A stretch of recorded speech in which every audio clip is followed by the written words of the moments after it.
Communicate, communicate, communicate. That should be the mantra for any country in the midst of a national crisis. And this COVID tsunami that is engulfing India right now is a national emergency like independent India has never seen before. And there has been a clear lack of communication from the government and people in power at every level. Today is the 12th of May 2021, and the COVID crisis shows no sign of dissipating.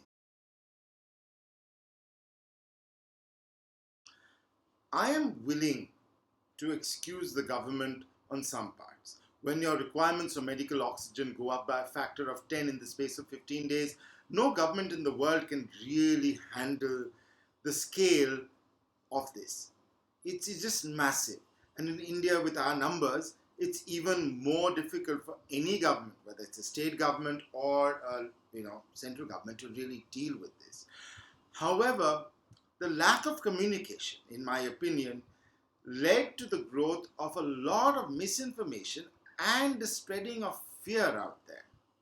Just to give the example of remdesivir and plasma therapy, and now ivermectin as well.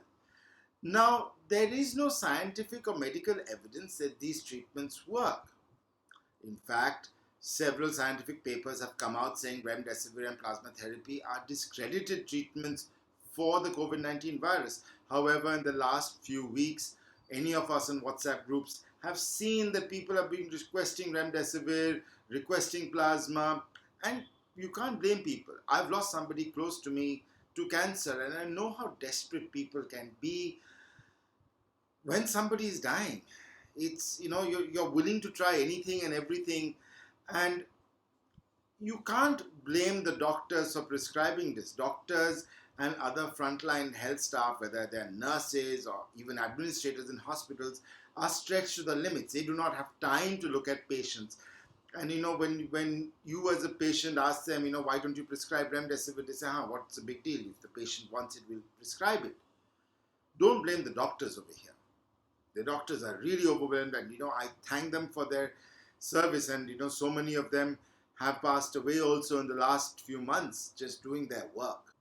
But it should have been people from government, and I'm not talking about a joint secretary in the Ministry of Health coming out, but senior officials, even the top leadership of government, and coming out and addressing the population to curb the spread of misinformation, to curb the fear.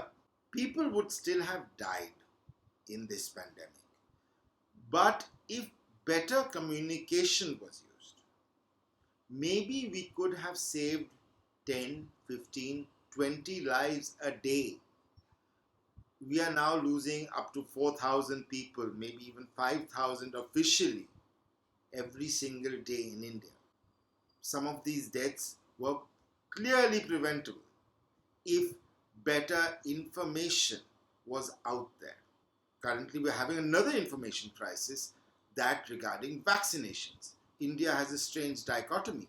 You have vaccine hesitancy in some areas, along with a massive shortage of vaccines because, again, there has been no clearly thought out vaccine strategy, made worse by the lack of information.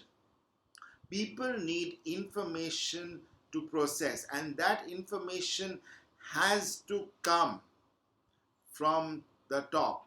People need communication. We have elected politicians to tell us the truth. Don't sugarcoat it. Do not escape your responsibilities. Your responsibilities are to tell people what is going on.